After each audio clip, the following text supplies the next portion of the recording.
অভিযাত্রী commutator, এটা অল্প দিনেই চালু হয়েছে।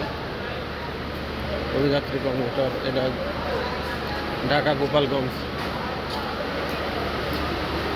অল্প কিছুক্ষণের ভিতরে ট্রেনটা হয়তো ছেড়ে দেবে। ঢাকা থেকে গোপালগঞ্জে মাওয়া ঘাটের ইলিশ খাওয়ার জন্য ট্রেনটা খুব বিখ্যাত হয়েছে আর কি। খুব অল্প খরচে ঢাকা থেকে গোপালগঞ্জ যাওয়া যায় এই ট্রেনে।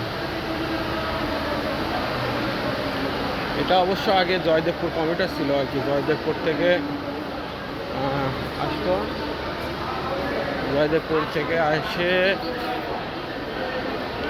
আবার ঘুরে যেত, কিন্তু এখন হচ্ছে যে জয়দেবপুর থেকে এসে আবার গোপালগঞ্জের দিকে যাচ্ছে। আচ্ছা, আমরা এখন আছি শহরতলি প্ল্যাটফর্ম। এখন শহরতলি থেকে ওই পাশে যাব। আমার লোক চলে এসছে, আমরা হয়তো প্ল্যাটফর্ম ছেড়ে দেবো। ওকে, ধন্যবাদ সবাইকে।